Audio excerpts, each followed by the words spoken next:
اور حساس سوال کا تجزیہ کریں گے۔ کیا اکیلا ایران اسرائیل اور امریکہ جیسی عالمی طاقتوں کا سامنا کر سکتا ہے؟ چلیے حقائق، تاریخ اور موجودہ صورتحال کی روشنی میں اس سوال کا تفصیلی جائزہ لیتے ہیں۔ ایران کا شمار مشرق وسطیٰ کے بڑے عسکری ممالک میں ہوتا ہے۔ اس کی فوج پاسداران انقلاب اور روایتی فوج دو بڑے حصوں میں منقسم ہے۔ ناظرین کرام، ایران کے پاس 6 لاکھ کے قریب ایکٹیو ملٹری پرسنز موجود ہیں۔ ایران میزائل ٹیکنالوجی میں خاصی مہارت بھی رکھتا ہے اور ڈرونز کی دنیا میں خود مختار پیداوار ہے۔ علاقائی اتحادی جیسے حزب اللہ، حوثی باغی اور شامی فورسز سے قریبی تعلقات ہیں، لیکن ایران کے پاس ایٹمی ہتھیار تاحال موجود نہیں ہیں۔ ایران ایئر فورس اور نیوی کے میدان میں بھی بہت کمزور ہے۔ اقتصادی پابندیوں کی وجہ سے ایران کو جدید ٹیکنالوجی کی بہت کمی ہے۔ ناظرین کرام، امریکہ کی بات کریں تو امریکہ دنیا کی سب سے بڑی فوجی طاقت ہے، جس کے پاس جدید ترین ہتھیار، satellite, cyber warfare, 11 aircraft carriers موجود ہیں۔ اس کے علاوہ نیٹو اور خلیجی ممالک کے ساتھ بھی امریکہ کے اچھے تعلقات ہیں۔ ناظرین کرام، اب بات کرتے ہیں اسرائیل کی، تو اسرائیل کے پاس جدید missile defence system Iron Dome موجود ہے۔ یہ ملک چھوٹا سا ہے مگر انتہائی تربیت یافتہ فوجی نظام رکھتا ہے۔ نیوکلیر پاور ہے، اگرچہ رسمی طور پر تسلیم شدہ نہیں ہے۔ امریکی فوجی امداد، انٹیلیجنس اور ٹیکنالوجی ہمیشہ اس کے ساتھ رہتی ہے۔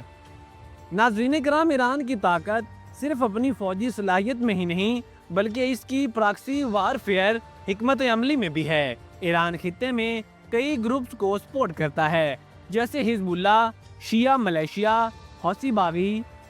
یہ گروہ ایران کے لیے فرنٹ لائن پر کام کرتے ہیں، جس کی وجہ سے ایران خود میدان میں آئے بغیر اسرائیل یا امریکی مفادات کو نقصان پہنچا سکتا ہے۔ لیکن اصل سوال یہ ہے کہ اگر ایران براہ راست امریکہ یا اسرائیل سے جنگ کرے تو نتائج کیا ہو سکتے ہیں؟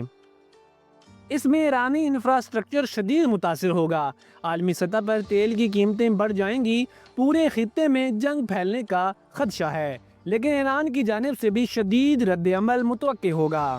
خلیجی ممالک میں موجود امریکی بیسز پر ایران حملے کر سکتا ہے۔ اس کے بعد اسرائیل پر راکٹ حملے تو پہلے بھی ایران کے جاری ہیں۔ ابنائے حرمز کی بندش جو عالمی معیشت کو متاثر۔ ناظرین، یہ سب باتیں جان کر آپ کو اتنا تو پتہ چل گیا ہوگا کہ ایران اکیلا بھی اسرائیل اور امریکہ سے کسی حد تک مقابلہ کر سکتا ہے۔